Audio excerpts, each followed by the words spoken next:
Dagdag ng mga balita, nagdepende sa mga local government unit at paaralan ang pagpapasya sa aktwal na pagpasok ng mga mag-aaral sa eskwela, lalo na sa mga pasilidad na patuloy pang sinusuri o nangangailangan ng pagkukumpuni sa lalawigan ng Maguindanao del Norte.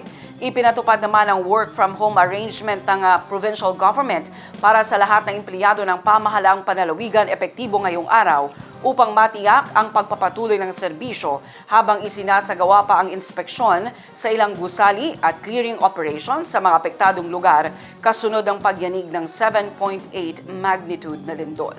Ang News Now sa report.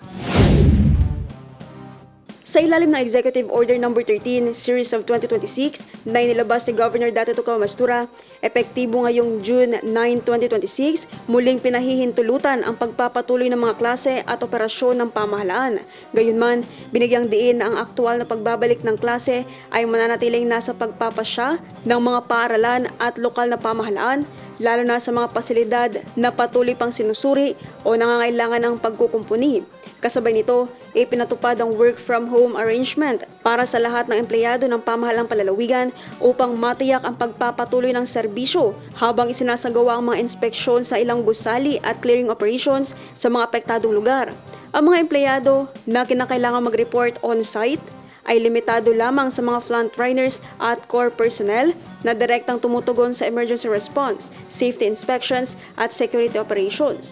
Ayon sa pamahalang panlalawigan, nananatiling prioridad ang kaligtasan ng publiko, kaya't patuloy ang paalala sa mga kawani at pamamayan na maging maingat, alerto at handa sa posibleng aftershocks. Hinihikayat din ng publiko na agad i-report ang anumang pinsala sa infrastruktura gaya ng bitak sa mga gusali o iba pang hazard sa kanilang barangay, municipal DRRMO at provincial DRRMO upang agad na maaksyonan.